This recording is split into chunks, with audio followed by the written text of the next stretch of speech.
श्रीराम समर्थ. श्रोते हो, आपण ऐकत आहात श्री गोंदवलेकर महाराज यांचे प्रवचन. गुरु आज्ञा पालनाशिवाय दुसरे कर्तव्यच उरले नाही. परमात्म्याकडे जाण्याचे अनेक मार्ग आहेत. आपल्या गुरूंनी जो राजमार्ग दाखवला त्यानेच जावे. मध्येच दुसरा मार्ग घेतला तर पल्ला कधीच गाठायचा नाही. एका वैद्याचे औषध सोडून दुसऱ्याचे घेतले तर पहिल्या वैद्याची जबाबदारी संपली. तरीही मी माझ्या माणसाला सोडित नाही ही गोष्ट निराळी. ज्या दिवशी मी तुम्हाला अनुग्रह देऊन आपला म्हटले त्या दिवशीच सर्व प्रापंचिक आणि पारमार्थिक जबाबदारी गुरुवर सोपवून तुम्ही मोकळे झाला.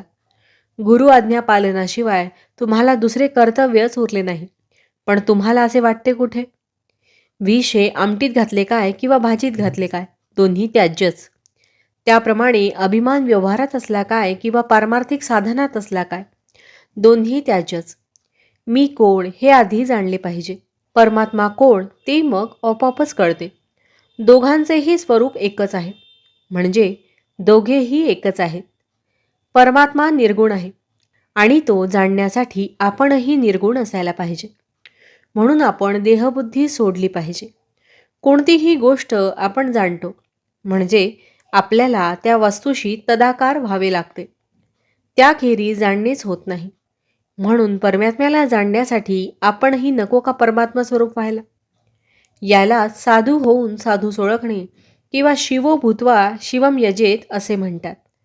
आता कोणत्याही वस्तूचा आकार आपल्याला प्राप्त होण्यासाठी आपल्याजवळ तसदृश असे संस्कार पाहिजेत.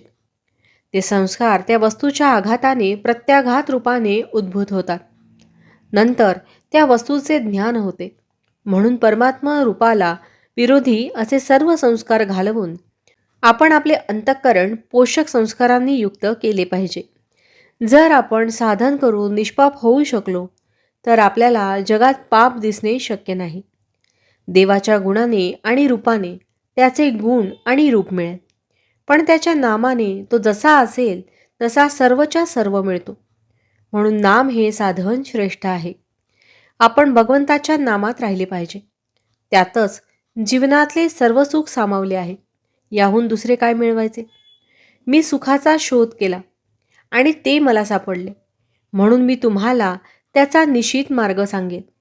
तो मार्ग म्हणजे भगवंताचे अनुसंधान होय. मी अत्यंत समाधानी आहे, तसे तुम्ही समाधानी राहा. जे मी सुरुवातीला सांगितले तेच मी शेवटी सांगतो. तुम्ही कसेही असा, पण भगवंताच्या नामाला सोडू नका. अंतकाळी अगदी शेवटी सुटणारी वस्तू म्हणजे भगवंताचे नाम पाहिजे. नामा शेवटचा श्वास गेला पाहिजे. याहून दुसरे काय मिळवायचे? भावार्थ, आपल्याकडून होईल तेवढे नाम घ्यावे, न होईल त्याचा राम कैवारी आहे. जानकी जीवन स्मरण जय जय राम. महारुद्र हनुमान की जय. समर्थ रामदास स्वामी महाराज की जय. सब संतन की जय. श्री अनंत कोटी ब्रह्मांड नायक राजाधिराज सच्चिदानंद सद्गुरु श्री ब्रह्मचैतन्य महाराज की जय. जय जय रघुवीर समर्थ.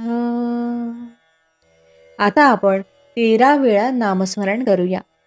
श्रीराम जय राम जय जय राम. श्रीराम जय राम जय जय राम.